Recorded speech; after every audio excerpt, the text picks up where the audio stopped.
Yes, I do want them. Okay. All right. Well, welcome, Marilyn. Welcome, Barbara, and anyone else who is going to eventually watch this video. Today's Q&A is about this month's iconic change, and we're going to be talking about nutrition. And more specifically, we're going to be talking about intuitive eating. That's a different way or a different approach to talking about nutrition and diets than the norm.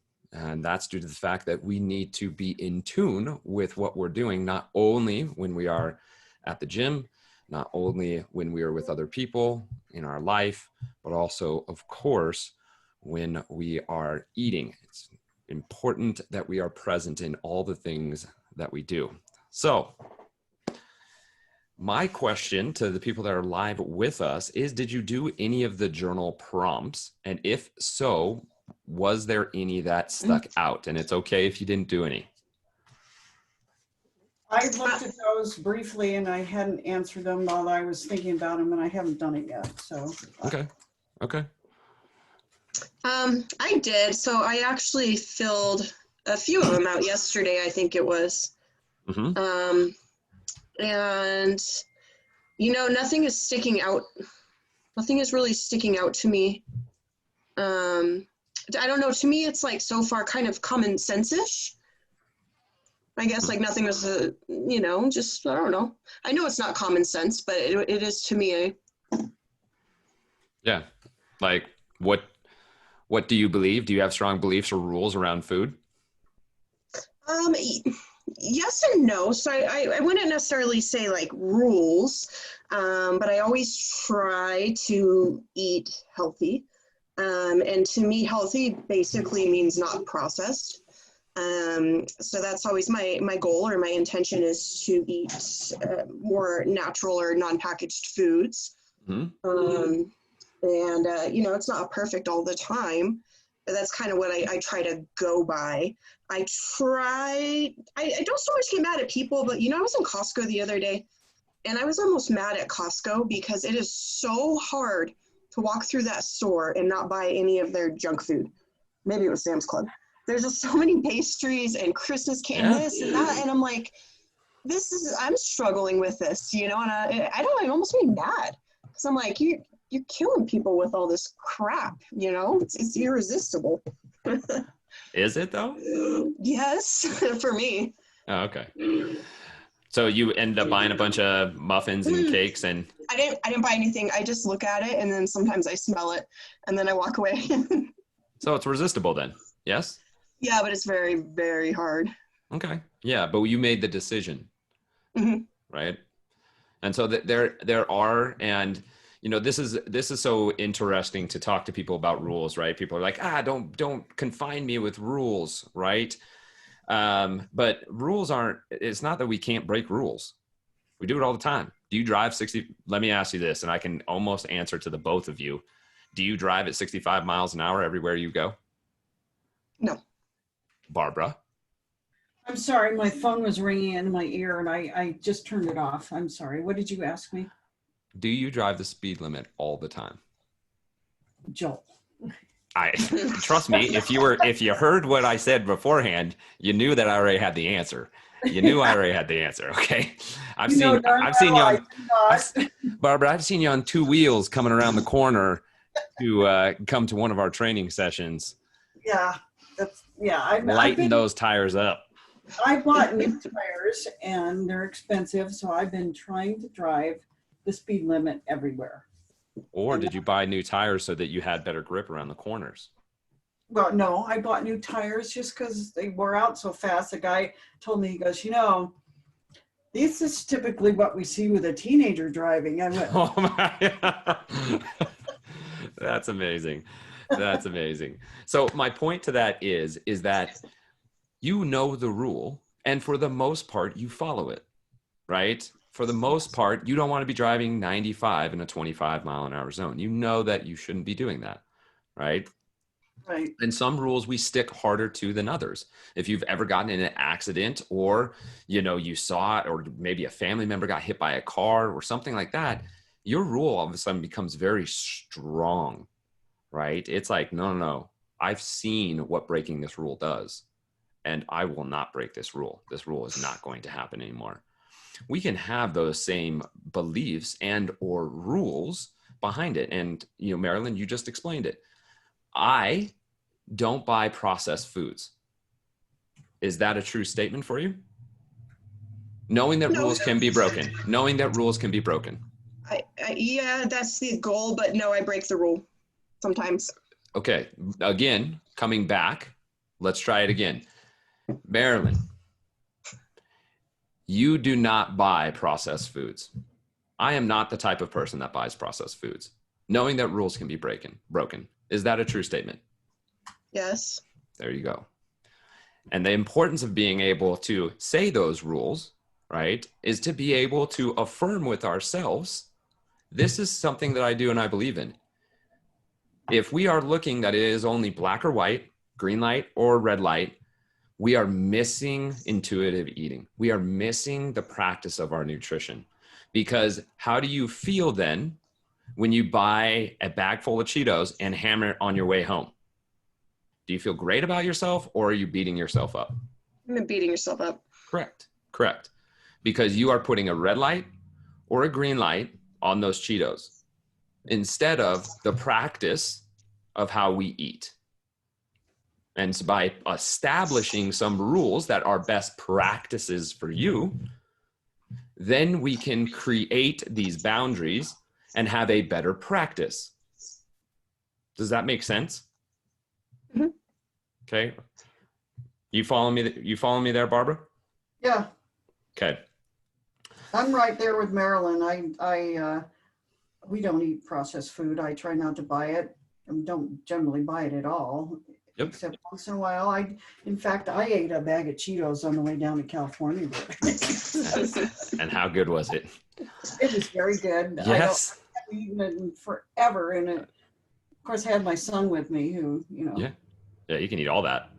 was an influence, but Yeah, that's true, huh?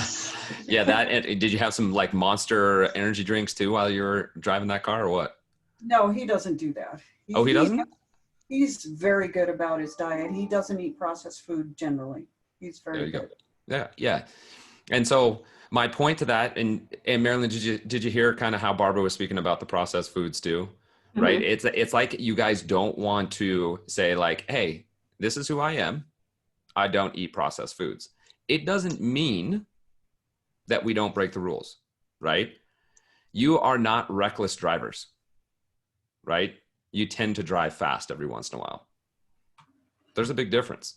Reckless drivers, you're driving past. Green lights, red lights, they don't matter. You just go, right? Pull the e-brake, right? Slide into your friend's driveway backwards, right? Maybe run over a few kids, hit a few dogs. Like, that's not you. So that leads me into, and we're going to get into this practice, and thinking about it is more in terms of a practice instead of a diet. And that's what we're going to roll into right now. I'm going to ask Marilyn first, what does a diet mean to you? What does the word diet, or how do you connect with diets? I guess there's two meanings to it for me. One is in general, what you eat, that's your diet, right? So that's one way I could see the word used. The main way I see the word used, a diet, someone is, using that to try to lose weight. And that's all it's good for. The way I see it is a diet can help you lose weight, but it is not a long-term thing. It is not going to help you maintain a weight loss. In order for you to maintain weight loss, you need to fix whatever habits got you, to your undesirable weight in the first place. So to me, diet's a short-term thing. It can help you lose weight, and that's it. End of story. Okay. Barbara, what do you think? What does diet mean to me? Yeah, if somebody says, oh, hey, are you on a diet, or what's your diet? Well, I think of it both ways. A diet is like something I'm doing to try to lose weight, but the diet to me is also what my normal eating habit is also. It's got a dual meaning to me. Okay. And so when you think of diet, do you think positive or negative? Well, I think positive about diet. Okay. Okay, Marilyn, how about you? Neither. I think it depends on how you use it, as to whether it's a positive or negative. Sure, sure. Absolutely. What do you guys think the normal perception of diet is in our society, in our communities? A miserable weight loss solution. I'd have to agree. Okay. Okay. And so therefore, if that is our society's definition, would it be difficult to be able to hold that standard? You said miserable was the word that you just used. Mm-hmm. Yeah, I've never seen anyone excited about being on a diet. Right. Yeah, exactly. Right. Mm-hmm.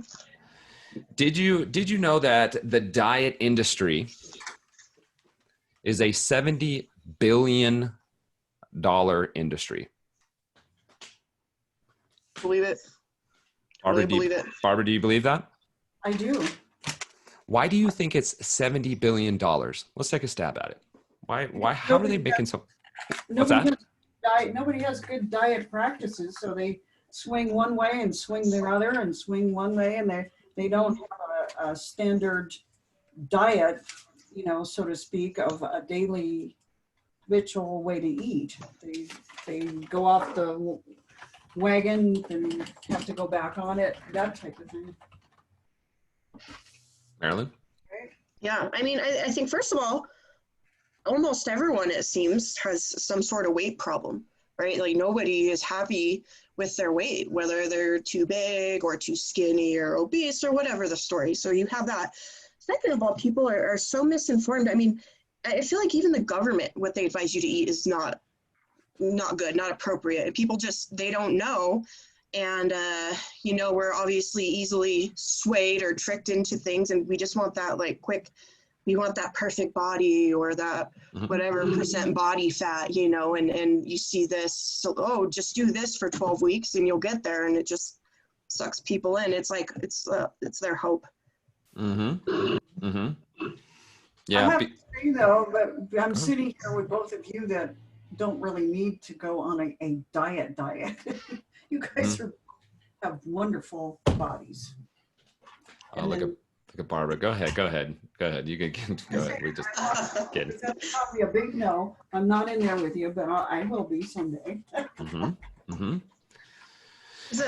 Kind of playing into that too is, I mean, the other side of it, they make it so effing hard to eat healthy. Like I said, when you like walking through Costco or Sam's Club or the grocery store, doesn't matter. You're just like surrounded and bombarded by just shit, and I feel like it's very addicting. It is very addicting. So you can stay away from it, you're good. But once you start eating a little bit of it, it's like, or at least me, I just start eating it all. So, you got both ends of it. It's almost like it's intentional to fatten you up and get you addicted to this shit food. Right? And then you go on a diet, try to lose it. You're probably eating shit food. And then you go, it's just like a never ending cycle. It's kind of disgusting. All about money, as we all know. Barbara, do you feel that same way? Yeah, I mean, everywhere you go, the advertisement's terrible, and it's hard to avoid. Although I think there's a change. If you walk in some stores now, they're promoting more healthy foods. It's not quite as bad. Like even Rayleigh's. You've been to the Rayleigh's I go to, and they're trying to make it easier for people to find good food, healthy food. Sure. Absolutely. So if we're looking at it in terms of, hey, diet is a $70 billion industry. Diet is usually coined or perceived as something that is negative. Then why are we talking about being on a diet? I need to get on a diet. Why do we feel like we need to be on a diet? The pursuit of the perfect body, which people think will make them happy. It's where your happiness is. Mm-hmm. What about you, Barbara? Well, I do because I think I feel healthier when I'm thinner. I feel like I can move better and Mm-hmm. breathe better and all that. And then, unfortunately, I have a tendency to become overweight very quickly. And so Mm-hmm. I really do need to, and mine is stress. Mhm. Stress. Mm-hmm. I don't sleep well. So that combined, I can diet to lose weight, but then I ultimately gain it back. Mm-hmm. Mm-hmm. Right. And a big reason why it's a $70 billion industry is because you are built to fail. It's built to fail. And it is not because those diets are not healthy. They're healthy, right? But we're not talking about the habit to change. And this is where intuitive eating starts coming in, because every person has a different lens.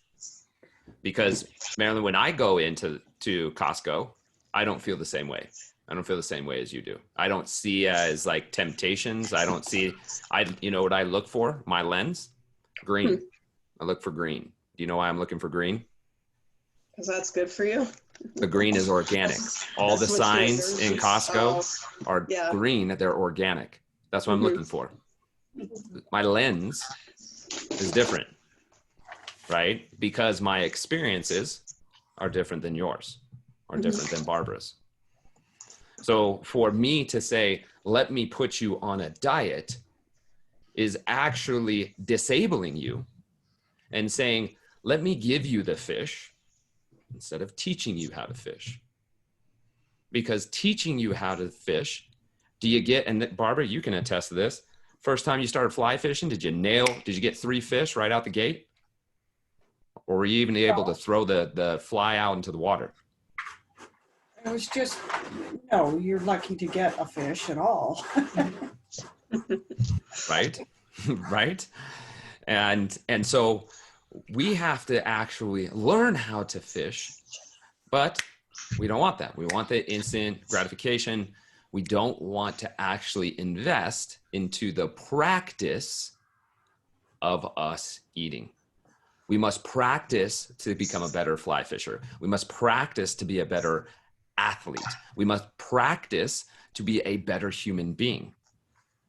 Why aren't we practicing when it comes to our nutrition? Does that make sense? Mm-hmm. Yes. And that's because, just like what we were talking about before, we see it as a simple red light or green light. Foods become either good or bad. They either fit in this category or this category. Yet all food comes from the earth one way or the other, maybe, transformed and tossed in with preservatives and so on and so forth. But food comes from this earth. And what is produced from the earth is good for us. But everything in a practice of being able to understand when, where, why, and how much. Not because it's a box I'm putting you in, because you understand yourself the best. That Cheetos are actually not bad. If that is what you're going to eat, make it part of your practice. Because there has been plenty of studies done in the past. There was a study done, and I believe I said it in one of the videos. The study was done by a professor where he only ate Oreos, Twinkies, and Cheetos. And he lost weight, and all of his blood markers went in the right direction. Again, did he restrict the amount of calories? Yes, he did. But still, that food came from the earth, and all of his biomarkers went up. It wasn't just, he lost weight, but he has to be so unhealthy. No. All his biomarkers were exponentially higher, exponentially better. So if we know that a human being can live off Oreos, Twinkies, and Cheetos I think he did it for 6 weeks, 8 weeks or something, 2 months, then really we can't classify Oreos as bad, Cheetos is bad, ice cream is bad, and bell peppers, cucumbers, spinach, and blueberries all good. could his markers go up? What was he eating before that he was enabled him to have them go up eating that food? That's the point. That's the point. That was the point that he was making. What he's making is that it doesn't, the food, we classify that. To a point, the government classifies it. They want you to eat a certain way, right? We know that the whole food pyramid is a complete scam to be able to fill the pockets of the wheat industry and to enlarge our society. That was a whole scam of it. And so again, to break these ideas that, wait, I can eat Cheetos? Wait, I can have ice cream? Of course you can. Of course you can. But how is that in your practice? Because in my practice, I can't have Oreos at my house, right? Unless it's limited, or I'll hammer them down. So that's part of my practice and my rule. I'm going to purchase these things, or if I do purchase them, I'm going to purchase them in very small bulks where I know that I don't have this lingering option to only eat Oreos, right? And so what I want to bring to you guys and to anybody that's watching is being able to change diet to a nutrition practice. A nutrition practice. Nutrition, in its definition, is the process of providing or obtaining the food necessary for health and growth. Health and growth, right? Food or nourishment. That is the definition of nutrition. The definition of practice is the actual application or use of idea, belief, or method as opposed to theories relating to it. We're applying our beliefs. As we found out just a little while ago, Marilyn's belief, my belief, and Barbara's belief are all different in perceptions of going to the store, or what we believe we're being fed on, or what we believe is right or wrong, or so on and so forth. So our belief is different. So that means our practice must be different. Does that make sense? Yep. So I want you to think about it in this way. If we took it in terms of the typical diet, the typical diet is asking you to do it a certain way to succeed. AKA, imagine being in a football game, soccer game, basketball game every single day. No practice, just always playing. Sooner or later, the allure of being in a game starts to fade. You don't want to do it anymore. What's the point? You win some days, you lose some days, right? You hate it when you lose. It's great when you win. Oh, I had a great day. I ate all vegetables. The next day, oh man, I was around friends and I had like 2 glasses of wine. And then I end up having like, stopping at Jack in the Box and I got, chicken fingers. I failed. I lost that game. But I'll be back tomorrow. I'm going to be back tomorrow. And then, and I won today. See the up and down of that? We wonder why it's a $70 billion industry, because sooner or later people are like, I'm tired of feeling like I'm a loser. I'm tired of losing. I'm tired of it. I don't want to lose anymore. But instead, if we look at it as a practice, we don't come into practice going, am I going to win? Am I going to win or lose? Right? We're going to come into practice as, what can I do to get better today? Right? Does that make sense? What can I do to be better? And therefore, practice is not winning or losing. Practice is not, oh man, I'm awesome. It's going, how can I be better? How can I refine my 3-point shot? How can I curve the ball on the kick? How can I catch an over-the-shoulder pass? How can I get better at that? Right? And all of you guys have all been athletes. And everyone watching could have played, or maybe has played a sport before. And the first time you started playing that sport, were you good at it? No. No. but you came to practice, right? Because you had to go through the struggle to be able to refine your practice. Just like we can't fly without gravity, challenges should be something that we accept and we want to be able to refine our practice. Does that make sense?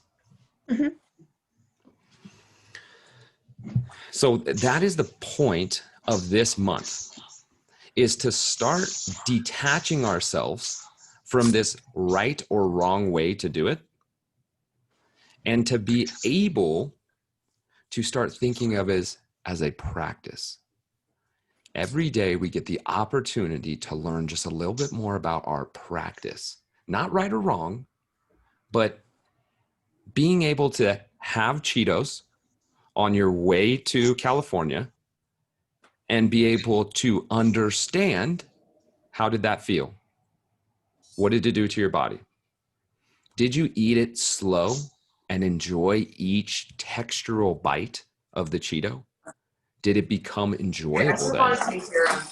What's that? Oh, wait, is that live? Oh, we're live. It is live. Yes, you guys are here. Hey, Joel. We're checking in with you. We're about to do a ride. Oh, right on, right on. We're just about to wrap up this Q&A for today. Do you have it? Well, we wanted to check on to intuitive eating, but we don't have any questions. We were just here to check in and see what you had to say. Yeah, well, I recorded it, so you'll be able to rewatch and listen to all the knowledge that You just dropped on us. Barbara in Maryland dropped on us. It gave us the Cheetos, and that's how we kind of cruised with it. Awesome. Yeah. We'll go on mute now. Okay, so with that thought, I want to get your guys' feedback before we kind of close this out. What do you guys think about that explanation? And instead of saying diet, that we actually move into a practice. What's your feedback with that? Because I'm sure a lot of other people kind of have the same feelings as you may. It makes sense. I would have never thought to think of it like that, but you've got to, in order to get good at anything, you have to practice it, but you don't apply that to diet, which is, never have. So, it makes sense. It makes sense to me. It's not something I practice, but I will start trying to look at it that way. Mm-hmm. Mm-hmm. I thought it was a good idea. I like the idea of thinking of it as a practice. I think that could change a lot of, habits and things like that. And it will take time, but mm-hmm. As all practices do, right? Right. But the idea with the practice, again, is to be able to take the pressure off. I want you to imagine this, Marilyn and Barbara, that if in a workout where you came, that if you missed one snatch in a workout, you're out. Stop what you're doing. Because that's what happens in a competition. You miss a main lift, you're out. You only had one attempt. Could you imagine the pressure of coming in to the gym knowing that you only had one shot? It was either you were good or you're bad. What would you eventually do? Not come anymore. Not come anymore. Nobody wants that pressure. That sucks. But instead, if we come to be able to go do a snatch, and you have your coach there, and you're really feeling your positioning, hey, am I externally rotated? Am I down? I'm visualizing, I'm seeing the way this snatch is going to go. Boom, we miss it. Oh, shoot. Okay, get back. Let me feel this again. Bang, we get it. Nice. Awesome. We have the feeling of being accomplished and achieving, right? And so being able to have that same practice, not to say when we have Cheetos or when we have ice cream, we have failed. We just need to look at it and go, was that food, if we know all food comes from the earth and it's good, how did that food serve me? Was it good at the time? Good. Slow down and enjoy it. don't just emotionally eat, but let it be part of your practice. When I have ice cream, it's a ritual. I put it in a certain bowl, right? I sit down. I'm not watching TV, right? I bring that ice cream to my nose. I smell the chocolate and peanut butter before I start. And then I take one small bite and I let it melt in my mouth as I slowly chew on it and then let it feel come down into my stomach. And then I take a breath and then I go into the next bite. Does that not, that's like food porn. I just gave you guys food porn. That's pretty intense. It's pretty intense, but this is being intuitive with our food, right? Why don't you just grab a bar and just fling it over your head, Marilyn? Some would say that you are intense with your fitness. Would you agree? Yes. Slow down. Be intense with your food. Yeah. No, it makes sense. So it's kind of funny you're saying that because 2 nights ago, I ate pizza for like the first time in 2 years. Haven't had pizza. Had it a couple of nights ago. It was delicious, but man, I felt guilty about it before, during, and after. So stop doing that, I guess. Or do we change the lens at what we're looking through? Someone told you, or you have perceived that pizza is bad for you. Pizza's bad. Why? Why is pizza bad? If somebody can do Oreos, Cheetos, and Twinkies, lose weight and increase their numbers, why is pizza bad? No, I mean, that's what I mean. I should have looked at it a different way. I did it. Should have enjoyed it more instead of been so like guilty about it. You know, I did eat as much as I could because I knew it wasn't going to happen again for a while. So. Would you say that's healthy? No. Barbara, have you ever done that before? I have to apologize. I didn't hear that part because somebody just came in that I have to work with. Oh, no worries. No worries. That's okay. Feel bad. I missed that last statement. So. Are you still busy, or do you want me to repeat it? Well, you can repeat it very quickly, but then I really have to go. I'm sorry. Yeah, Barbara, why don't you go? Because I don't. It's totally okay, right? And you can rewatch this as well. Okay. Okay. All right. I'm sorry. Thank you. And I'll leave it on so we can hear you, but I have to speak to somebody. So. Okay. All right. All right. Thanks. Bye, Bye, Barbara. Marilyn. Good to see you. Yeah. You as well. Bye. So do you understand? And this is going to correlate with a lot of people out there, right? This guilt that is put on, this lens that we have put on, instead of being able to go, man, if I sat down and ate one slice of pizza slow and I smelled the spices and I ate that, and then I actually still had some fruits and vegetables with it, right? I did eat a bag of vegetables before. There you go. Right? Where all of a sudden, hey, pizza isn't bad. I'm just taking the opportunity to enjoy it. It's part of your practice. And you know your best practice. Your practice could be, I like to have pizza once a week. That works for me. Right? Or your practice is, hey, I have pizza once a month and that works for me. And I enjoy it, and it's specifically with friends and so on and so forth, or it's by myself. Whatever it may be, that is part of your practice, and being able to recognize that there is no right and there is no wrong. It's just the practice of it. Okay. So this is the thought, and for anybody that is watching this, this is the thought of intuitive eating. That it's not about macros and micros and good foods and bad foods and doing great or doing poorly. It's about knowing that you have control of your own practice when it comes to nutrition, and being intuitive, being present, just like you would be present with your significant other, with your children, at work, or in fitness. You are present and with that at that moment.